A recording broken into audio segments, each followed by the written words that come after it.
características de los fenómenos. Vamos a tomar primero como base lo que vieron ustedes en biología. En biología ustedes vieron lo que sería los fenómenos naturales. Los fenómenos naturales los tomaron en cuenta como los que son provocados por el hombre, como artificiales, y los que son ya creados, ahora sí, por la misma naturaleza, ¿sí? Que nadie más o otra persona externa los provocó. Pero en general los fenómenos se dividen de dos maneras y dentro de ellas puede existir naturales o artificiales, independientemente. Vamos a tomar aquí en cuenta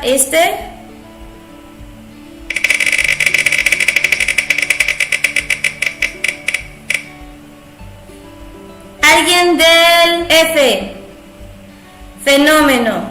Vamos a anotar a Isaac Ramírez. ¿Qué es un fenómeno de acuerdo a lo que tenemos aquí al lado? Correcto, Andrea, nada más falta Andrea segundo F. Aquí ya tenemos que los principales serían un fenómeno físico y un fenómeno químico. Dentro de ellos, chicos, están los artificiales y los naturales. Aquí serían los fenómenos físicos, son aquellos que al efectuarse no altera la estructura interna de la materia. La materia, chicos, es todo aquello que ocupa un lugar en el espacio. Nosotros somos parte de materia, estamos hechos de materia. Un lápiz es materia, nuestro mascota es materia, un borrador es materia, todo lo que ocupa un lugar en este espacio es materia. El fenómeno físico es el que no afecta a la estructura interna, sería un cambio externo únicamente, ¿sí? Y el químico sí altera la estructura interna. Sí, el fenómeno químico sí altera la estructura interna de la materia, tan así que la afecta que ya no podemos volver a dejarla como era antes, ya no puede serlo. Por ejemplo, yo aquí tengo una pequeña hojita. Esta hojita, que es un post-it, si yo lo doblo, ¿dejó de ser la misma hojita? Sigue siendo la misma hojita, lo único que hice fue doblarla. Doblarla sería un fenómeno, hice un cambio en la hojita, porque antes estaba acá. ¿Si es un fenómeno o no es un fenómeno? Sí se alteró porque estaba de esta manera y yo lo doblé. Correcto, es un fenómeno físico, chicos. Los fenómenos físicos lo único que cambian es de forma externa. Por ejemplo, lo único que hice es doblarlo y lo puedo también arrugar. Es una deformación, pero sigue siendo la misma hojita, ¿no? Si yo lo desdoblo, es un cambio físico. De hecho, si se fijan bien, la misma palabra nos dice que es únicamente un cambio físico. Sigue siendo la misma hojita. Entonces, ¿dónde la anotaríamos? ¡Din, din, din! Emilio. Emilio fue el que lo estuvo muy bien. La descarga eléctrica no afecta la estructura interna, simplemente pasa la electricidad. La electricidad es un movimiento o una corriente por electrones. Los electrones son una carga negativa y simplemente pasa de un lado del cable al otro lado. Si es un rayo, es únicamente electricidad lo que vemos en el cielo. Cuando por fin llega a un árbol, a una persona, a algo que provoque fuego, ahora sí cambia su estructura interna. El árbol cambiaría, al llegar el trueno, provocaría ahí un pequeño incendio y se provocaría y convertiría en carbón. Entonces, esto es un cambio interno.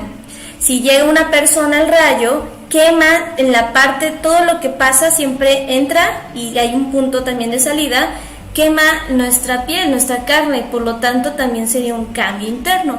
Pero si es únicamente la electricidad que pasa de un punto a otro, es físico, ¿sí? Y por lo tanto el movimiento también es físico. Entonces en este caso, si tenemos este pulpito, que es un peluche, este pulpo, si yo lo muevo de un lado para otro, sigue siendo el mismo, no se afecta, ni cambió de color, ni nada, sigue siendo el mismo, con su misma estructura, está compuesto del mismo material, porque lo único que hago es cambiarlo. Nosotros mismos, si nos movemos, es un cambio un cambio de dirección y no hay un cambio interno, ¿sí? Simplemente es algo externo, es un movimiento.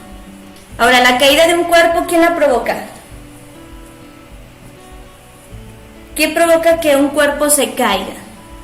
Que puede ser, ahora sí, por ejemplo, en un árbol, una manzana que caiga de forma natural, o simplemente aquí que yo lo dejo caer sin aventarlo, es caída libre.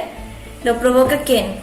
Ahora, en este caso la gravedad es también una fuerza, es una aceleración y provoca que los cuerpos sean atraídos hacia el suelo o nos mantengamos en nuestro lugar. Por lo tanto, es un fenómeno físico. Ahora nos vamos a ir para otro lado. La oxidación de un metal, aquí tengo yo algunos alambres, eran de hierro, y digo eran porque al colocarlos en agua hay un cambio interno, y ese cambio interno, si nos fijamos bien, ¿de qué color ahora queda el alambre? Café, correcto.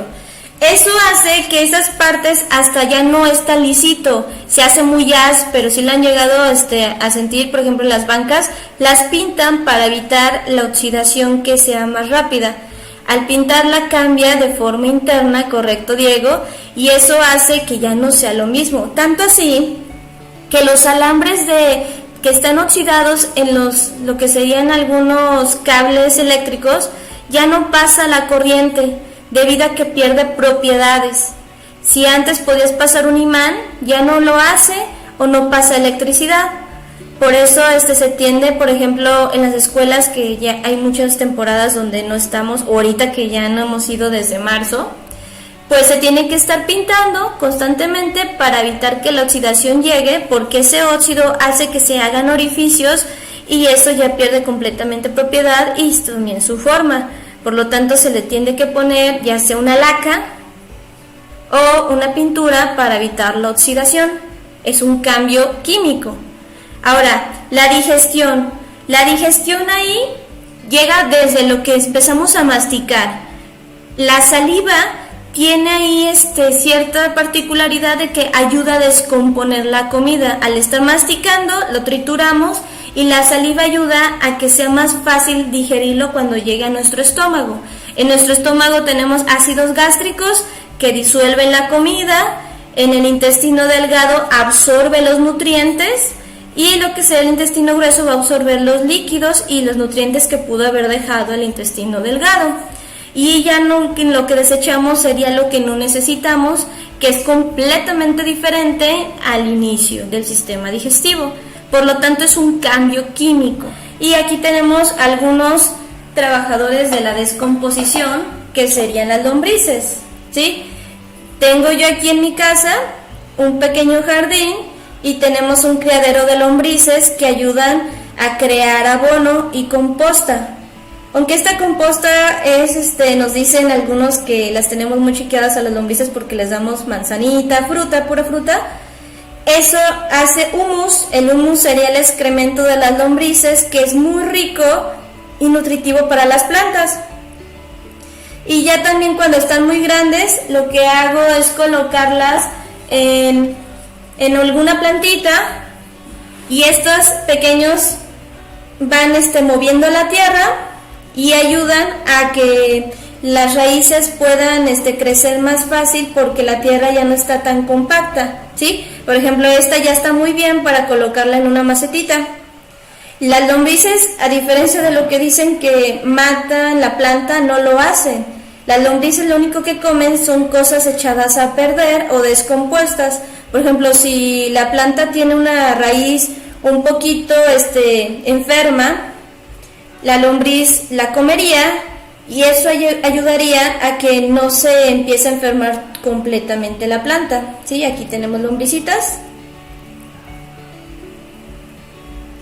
Y ellos crean humus. Por ejemplo, esto todavía le falta un poquito más para que se lo coman, que era un plátano.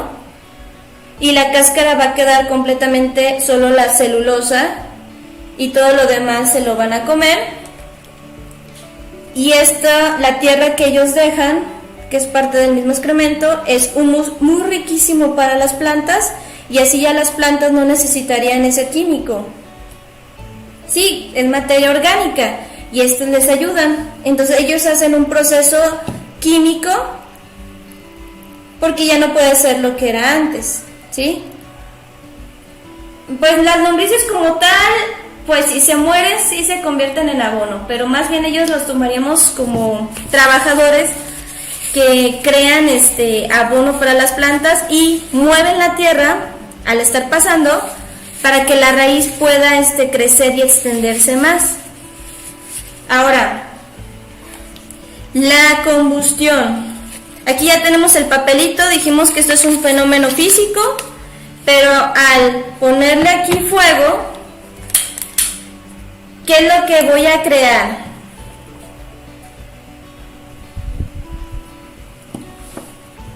Humo. El humo sería dióxido de carbono, es un gas, y eso ya no puedo juntar el gas, no puedo juntar la ceniza para transformarlo en otra hojita.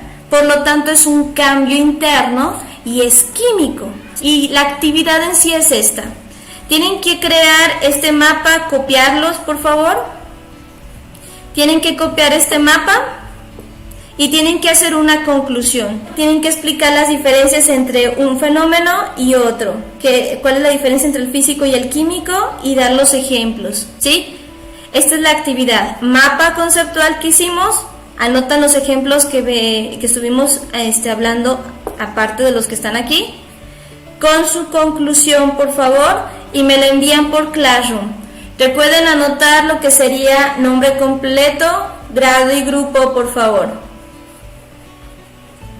Ya cuando la envíen yo les voy a poner su calificación y el lunes les paso el link de lo que sería la lista de las calificaciones ya actualizadas desde la 1 hasta la actual, que sería esta la última de esta semana. Muy bien chicos, entonces gracias por entrar aquí y por aprender juntos. Espero que envíen sus evidencias, sus actividades y nos vemos después. Adiós chicos.